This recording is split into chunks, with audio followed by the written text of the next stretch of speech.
कहानी की शुरुआत में हम इस आदमी को देखते हैं जो कि एक वीरान सी जगह में फंसा हुआ होता है और वो एक सील के पेड़ को काटता है और अपने पैर को जमा कर रख लेता है ताकि उसके पैर के चोट को वो ठीक कर सके। और वहाँ से निकलने के लिए अभी उसे हजारों किलोमीटर का सफ़र तय करना था और इस सफ़र के दौरान उसका साथ देने के लिए उसके पास कोई नहीं था, उसे अकेले ही जाना है। और शुरुआत में हम देखते हैं कि इसका नाम क्लेमेंस होता है और ये अपनी पत्नी से मिलकर एक जंग के लिए जा रहा होता है। तभी हम देखते हैं कि रशियन सोल्जर्स इसे और इसके कॉमरेड्स को पकड़ लेते हैं और वो इसे और इसके साथियों को पकड़ के एक सजा देते हैं जिसके अंदर में हम देखते हैं कि इन्हें 10 साल के लिए मजदूरी के लिए भेज दिया जाता है ताकि ये काम को पूरा कर सके। और इन्हें ट्रेन से ऐसी जगह पर भेजा जाता है जहाँ पर 10,000 किलोमीटर की रेंज में कोई नहीं होता।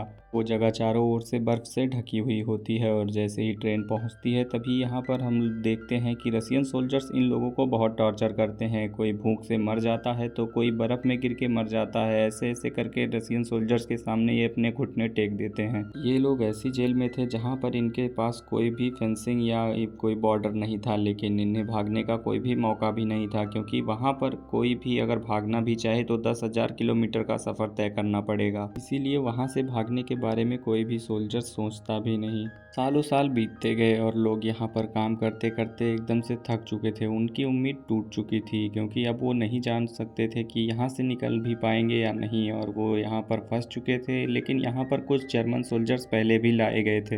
रशियन सोल्जर्स सभी को डेली टॉर्चर किया करते थे और उनसे बहुत काम करवाया करते थे, लेकिन यहाँ से भागने की उम्मीद भी किसी के पास नहीं थी सिवाय क्लेमेंस के। उसका परिवार बाहर उसका भी इंतजार कर रहा था और एक रात उसे भागने का मौका मिलता है। तैसे ही वो कोयले की गाड़ी का ब्रेक हटाता है और उस पर बैठ जाता है और जैसे ही गाड़ी थोड़ी दूर जाती है वो खुश हो जाता है। लेकिन थोड़ी देर बाद हम देखते हैं गाड़ी अचानक से रुक जाती है और एक रशियन सोल्जर उसे पकड़कर वार्डन के पास ले जाता है, जिसे सजा देने के लिए वार्डन एक ओपन सेल में रखता है जहाँ पर वो पूरी रात भीग कर एकदम से थरथरा रहा था और ठंड की वजह से वो बहुत ज़्यादा काँप रहा था। इसीलिए उसे वार्डन बाहर निकलवाता है और उसे कोई भी सज़ा नहीं देता है और कहता है कि जाओ, तुम्हारे कॉमरेड्स तुम्हारा इंतजार कर रहे हैं। तो जैसे ही वो अपने साथियों के पास जाता है तभी हम देखते हैं कि उसके साथी उस पर बहुत गुस्सा थे क्योंकि वार्डन ने उसकी सजा की जगह पर इन लोगों का 5 दिन से खाना बंद कर रखा था और इसी वजह से यहाँ पर सभी लोग अपने हाथ में कुछ ना कुछ लेकर उसे मारने लगते हैं और उसे इस दौरान काफ़ी ज़्यादा चोट लगती है और वो वहाँ पर गिर जाता है। लेकिन फिर भी उसके साथी 5 दिन से भूखे थे क्योंकि खाने के नाम पे उन्हें वैसे भी बहुत कम मिल रहा था, इसीलिए वो उस पर कोई रहम नहीं करते। और डॉक्टर अगले दिन जब उसके इलाज के लिए आता है तब वो डॉक्टर से एक मदद मांगता है और उससे कहता है कि वो एक खत को लिखकर उसकी पत्नी तक पहुंचा दे। लेकिन डॉक्टर उसे बताता है कि हम यहाँ से कोई भी खत नहीं लिख सकते और ना ही किसी को भेज सकते हैं क्योंकि हम सभी यहाँ पर एक कैदी हैं। और डॉक्टर उसे कहता है कि ये जगह कार्बन से भरी हुई है, यहाँ पर कोयले की खदान में कार्बन हमेशा निकलता रहता है जिसकी वजह से लोग धीरे धीरे बीमार पड़ते जा रहे हैं। फिर डॉक्टर उसे अपने बारे में बताता है और कहता है कि मैं भी एक जर्मन सोल्जर था और यहाँ से निकलने के लिए मैंने कई बार कोशिश की लेकिन कामयाब नहीं हो पाया और जब मुझे पता लगा कि मुझे एक बीमारी है इसीलिए मैंने यहाँ से भागने की उम्मीद छोड़ दी। फिर उसके बाद तो यहाँ पर हम देखते हैं कि डॉक्टर को क्लेमेंस पर भरोसा होता है कि वो यहाँ से निकल जाएगा। उसे उसमें एक जुनून दिखता है। वो उसे समझाता है कि यहाँ से निकलने के लिए तुम्हें कुछ चीज़ों की ज़रूरत होगी। फिर वो उसे अपने सामान देता है जो कि उसने पहले ही इकट्ठा किए थे अपने भागने के लिए और वो उसे कुछ खाने की चीज़ और पहनने के लिए गर्म कोट देता है और फिर वो यहाँ से निकल जाता है। और तभी हम देखते हैं कि जब वो सब कुछ लेकर निकल ही रहा होता है तभी यहाँ पर उसके भागने की खबर तुरंत वार्डन को मिल जाती है और वार्डन उस डॉक्टर के पास जब जाता है तो डॉक्टर मर चुका था क्योंकि उसने पहले ही सुसाइड कर लिया। और जब वार्डन उसके कॉमरेड्स के पास जाता है तब उनके कॉमरेड्स कहते हैं कि उन्हें इस बारे में कोई भी जानकारी नहीं है।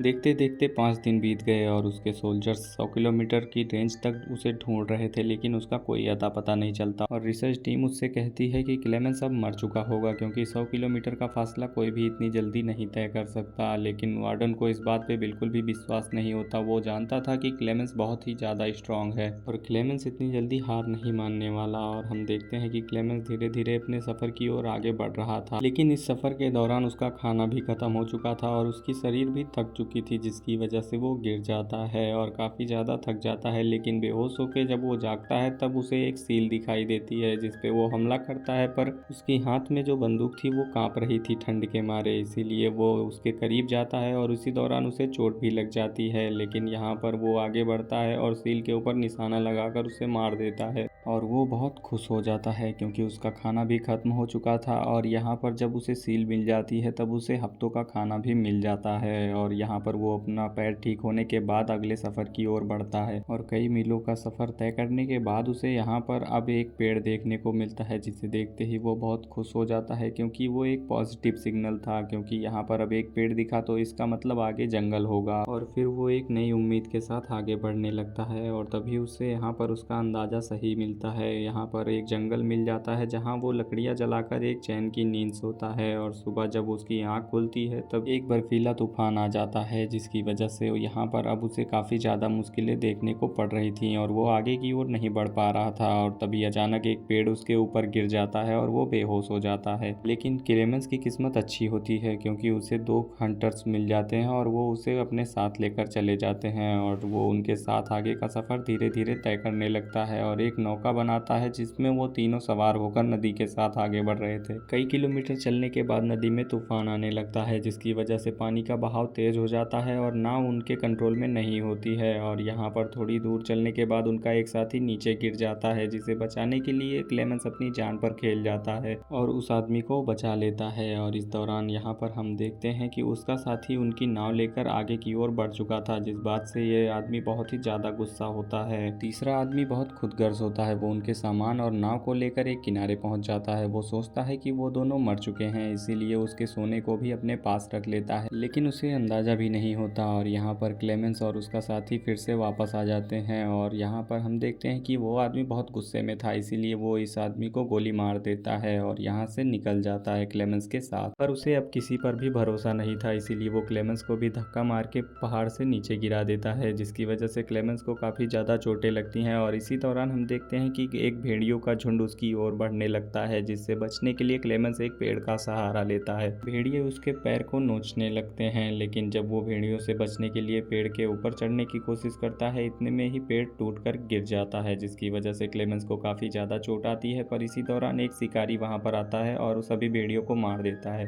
और वो शिकारी क्लेमेंस को अपने साथ लेकर अपने गांव की ओर जाता है जहां पर गांव वाले उसकी दवा करते हैं और उसको स्वस्थ कर देते हैं। पर दूसरी ओर क्लेमेंस की मुसीबतें ख़त्म ही नहीं हो रही थी। वार्डन उसके नाम पर एक वांटेड लिस्ट जारी कर देता है और उसकी फ़ोटो हर जगह छपवा देता है, जिससे अब यहाँ पर वार्डन को क्लेमेंस को किसी तरह पकड़ना है। और ये बात जब एक गाँव वाले को पता लगती है तब वो क्लेमेंस को आकर बताता है और फिर क्लेमेंस उससे कहता है कि मेरा यहाँ से जाना ही बेहतर होगा। और फिर वो कुछ देर बाद यहाँ से कुछ सामान लेता है और ये कुत्ते को भी अपने साथ लेकर वहाँ से निकल जाता है। और वहाँ से कुछ महीनों तक चलने के बाद उसे बर्फीली जगह से छुटकारा मिलता है और वो एक जंगल की ओर बढ़ जाता है जहाँ पर उसका कुत्ता धीरे से उसके आगे से भाग जाता है। और थोड़ी ही दूर बाद जब वो उसके पीछे जाता है तब देखता है कि यहाँ पर एक लकड़ी की फैक्ट्री होती है। तभी वो उसके कुत्ते के साथ वहाँ पर ऑफिसर से मिलने जाता है। तभी वहाँ पर खाने का टाइम होता है और कुछ लोग उसे खाने के लिए भी बुलाते हैं और वहाँ वो पेट भर के खाना खाता है। और उनमें से एक आदमी कहता है कि मेरी मालगाड़ी आगे की ओर जाएगी। तभी वो उसके साथ जाने के लिए डिसाइड करता है और उसकी मालगाड़ी में बैठ जाता है। पर यहाँ पर हम देखते हैं कि उस आदमी ने इसकी मदद इसलिए की थी क्योंकि उसे इसकी वांटेड लिस्ट का पता चल गया, जिसकी खबर उसने पहले ही वार्डन को दे दी थी। और वार्डन यहाँ पर रेलवे स्टेशन पर पहले ही आ जाता है और क्लेमेंस को पकड़ने के लिए बिल्कुल तैयार बैठा था। और जैसे ही क्लेमेंस उन सबको देखता है तभी वो भागने के लिए तैयार हो जाता है और इतने में ही वार्डन उसके सामने आता है, लेकिन कुत्ता उसकी मदद कर देता है और वहाँ से क्लेमेंस आगे की ओर भाग जाता है और ब्रिज पे चढ़ के एक मालगाड़ी पर कूद जाता है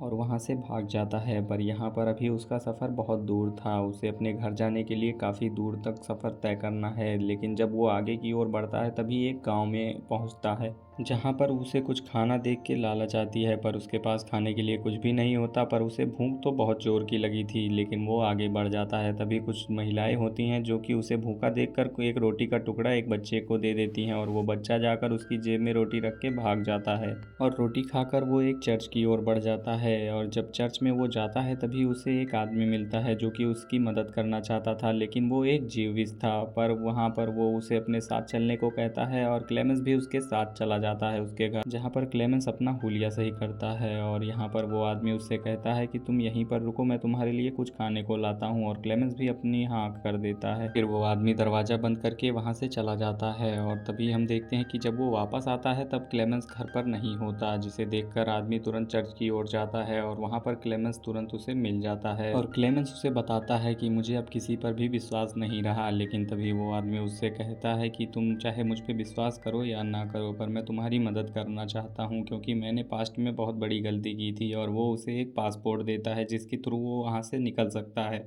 फिर क्लेमेंस उसे थैंक यू बोल के वहाँ से चुपचाप से निकल जाता है और आगे चल के वो एक बस की टिकट लेता है जहाँ पर वो अपने घर की ओर बढ़ने ही वाला था, इसीलिए वो बहुत खुश होता है अंदर ही अंदर और एक बस में बैठकर आगे की ओर बढ़ता है। तभी सफ़र में पता चलता है कि आगे का रास्ता खराब है, जिसकी वजह से क्लेमेंस को फिर से मीलों का फासला पैदल ही तय करना पड़ता है। तभी वो चेक पोस्ट पर पहुँचता है और अपना पासपोर्ट ऑफिसर को दिखाता है, लेकिन उसे डर था कि कहीं वो पकड़ा न जाए, पर ऑफिसर उसका पासपोर्ट देखकर उसे मंजूरी दे देता है। ऐसा देखकर क्लेमेंस बहुत ही खुश हो जाता है क्योंकि यहाँ पर जैसे ही एक बार उसने बॉर्डर क्रॉस कर दिया तब उसे अपना घर मिल जाएगा। लेकिन जैसे ही वो थोड़ी आगे बढ़ता है तभी उसे वार्डन मिल जाता है, जिसे देखते ही वो बहुत ही ज़्यादा घबरा जाता है। उसे तुरंत ही वो पुरानी चीज़ें याद आ जाती हैं जिससे वो बाहर नहीं निकल पाया था और तभी उसे वार्डन जाने के लिए रास्ता दे देता है, पर उसे रोककर वो उससे कहता है कि ये एक जंग थी सोल्जर और सोल्जर के बीच में, जिसमें जीत तुम्हारी हुई है। और ऐसा कहकर वो दूसरी ओर मुड़ जाता है और अपने देश की ओर लौट जाता